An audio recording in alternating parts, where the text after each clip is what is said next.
योजनेअंतर्गत व्यापारी संकुलांना कलांगण बालस्वराला आर्थिक सहकार्य करण्याची संधी प्राप्त होईल आणि त्यामुळे त्यांच्या संकुलाचं ब्रँडिंग होईल. बालस्वराच्या निमित्ताने राष्ट्रीय ऐक्य, शिकणाऱ्या मुलांसाठी बँकांद्वारे कर्ज, बँकांना संभाव्य ग्राहक, समाज सुधारणेला हातभार या गोष्टी साध्य होतील.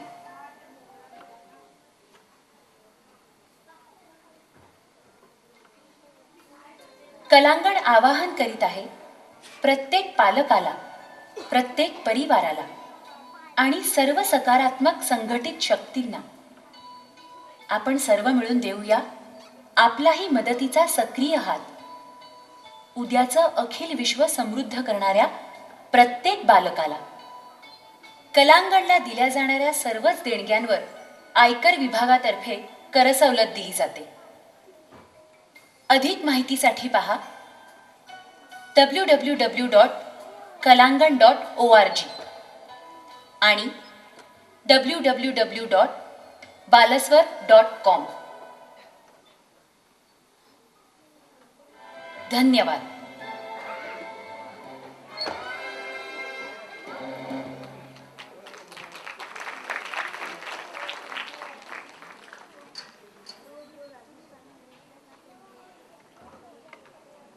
सा रे ग म प ध नि हे 7 स्वर, या 7 स्वरामध्ये सगळं संगीत सामावलेलं आहे.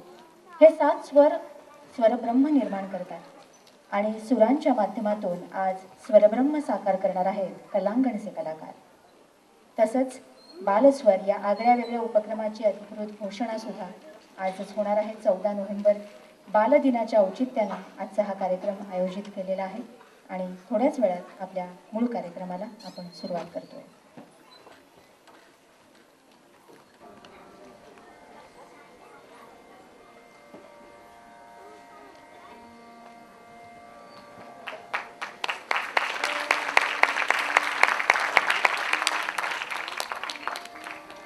नमस्कार रसिको, कार्यक्रमात पुन्हा एकदा तुम्हा सर्वांचं मनापासून स्वागत करते. आत्ता तुम्ही जी ध्वनिचित्रफीत पाहिली त्यावरनं तुमच्या लक्षात आलं असेल की लहान मुलांना शास्त्रीय गायनाचं, वादनाचं शिक्षण देणारी संस्था म्हणजे कलांगण. केवळ पुस्तकी शिक्षण न देता गायन, वादन, नृत्य या कलांकडे पाहण्याची वेगळी दृष्टी देणारी संस्था म्हणजे कलांगण. गायनाचं शिक्षण देता देता मुलांवर संस्कार करणारी, मुलांमधले इतर गुण शोधून त्यांना प्रोत्साहन देणारी संस्था म्हणजे कलांगण. विविध मुलांकडून विविध विषयांवर दर्जेदार कार्यक्रम करवून घेणारी संस्था म्हणजे कलांगण. गुरुकुल पद्धतीनं निवासी शिबिर भरवणारी संस्था म्हणजे कलांगण. खरं तर मला असं म्हणावंसं वाटतंय, मुलांची मैत्रीण असलेली संस्था म्हणजे कलांगण. आणि या कलेच्या अंगणातील विविध रंगांची, विविध प्रकाराची फुलं बहरावीत म्हणून त्यांच्यावर प्रेमाची, स्वरांची, संस्कारांची बरसात करणाऱ्या सगळ्या मुलांच्या लाडक्या वर्षा मावशी. रसिको, एकदा ट्यूबलाईट आणि पणती यांच्यामध्ये संवाद सुरू होता. ट्यूबलाईट हुशारकी मारत होती आणि म्हणत होती की नुसतं एक बटन दाबलं ना की माझा प्रकाश पडतो. नुसतं बटन दाबलं की माझा प्रकाश पडतो. त्यावर पणती म्हणाली की नुसतं बटन दाबलं की माझा प्रकाश पडत नसेल, पण माझ्यामुळे दुसरी पणती पेटते, दुसऱ्यामुळे तिसरी पेटते, तिसऱ्यामुळे चौथी पेटते आणि प्रकाश नुसता पडत नाही तर तो पसरत जातो. तर असाच ज्ञानाचा, कलेचा, विविध भाषांचा, संस्कारांचा, सकारात्मकतेचा प्रकाश पसरवणारी पणती मुलांच्या मनामध्ये तेवत ठेवण्यासाठी बालस्वर आणि हे प्रेरणा गीत.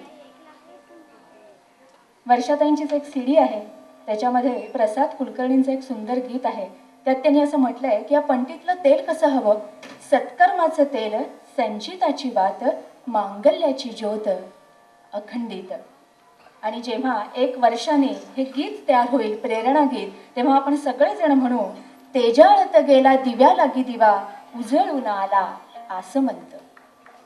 आणि खरंच 1 वर्षाने 14 नोव्हेंबर 2014 रोजी याच दिवशी बहुतेक याच ठिकाणी आपण नक्की पुन्हा भेटणार आहोत आणि त्याची अधिकृत घोषणा करण्यासाठी आजचा हा कार्यक्रम आहे. आणि आजच्या कार्यक्रमाचं वैशिष्ट्य म्हणजे निवेदन ज्याप्रमाणे मराठीत असणार आहे त्याचप्रमाणे ते हिंदी आणि इंग्रजीमध्ये सुद्धा असणार आहे. आणि त्यासाठी मी अवंती आणि गीतिका दोघींना इथे आमंत्रित करते. वर्षाताईंच्या शिष्य आहेत दोघीही.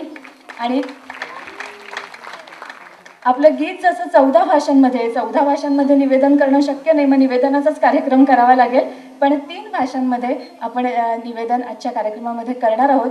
आपलं जे पहिलं आजच्या कार्यक्रमातली जी बंदिश आहे ती 8वा स्वर ह्या CD मधली आहे. आणि ती बंदिश, त्या बंदिशीमध्ये अवंतीचा सुद्धा सहभाग होता. तर अवंतीला मला असं विचारावंसं वाटतंय की काय सांगू शकशील या बंदिशीबद्दल? A very good evening to everyone here present. Athwa Swar was released just after Saregama schedule got over.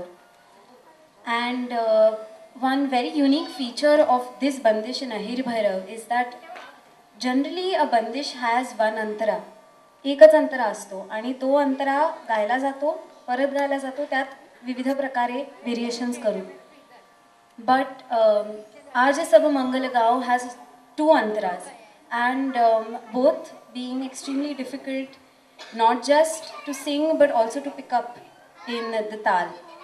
So today we'll be presenting this bandish, which was originally recorded in a Hindustani as well as Carnatic style.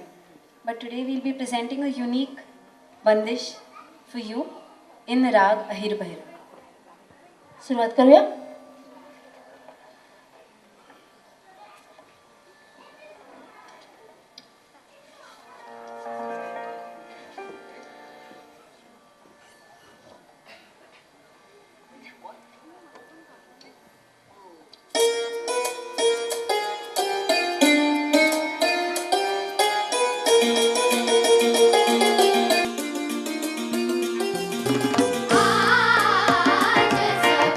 मंगल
वा, छान मंगलमय वातावरण खरंच तयार झालेलं आहे. या स्वरांमधून बाहेर यावंसंच वाटत नाही आहे. निवेदनाची वेदना होऊ नये असं सुद्धा कदाचित तुम्हाला वाटत असेल आणि तुमच्या मनात कदाचित रागही आला असेल. आता या किती वेळ बोलणार. अलीकडे आपण पटकन रागवतो सगळेच जण, अगदी लहान मुलांपासून आजी आजोबांपर्यंत सगळेजण. काही कारण त्याच्यामागे असेल पण रागावतो हे खरं आहे. पण इंग्रजीतला बी मात्र खूप शांत असतो. कारण सांगू शकाल? इंग्रजीतला बी हे अक्षर जे आहे ते खूप शांत असतं. कारण ते AC मध्ये असतं ना, ए आणि सी मध्ये असते, AC मध्ये असतं म्हणून ते शांत असतं. गंमत म्हणून सांगितलं.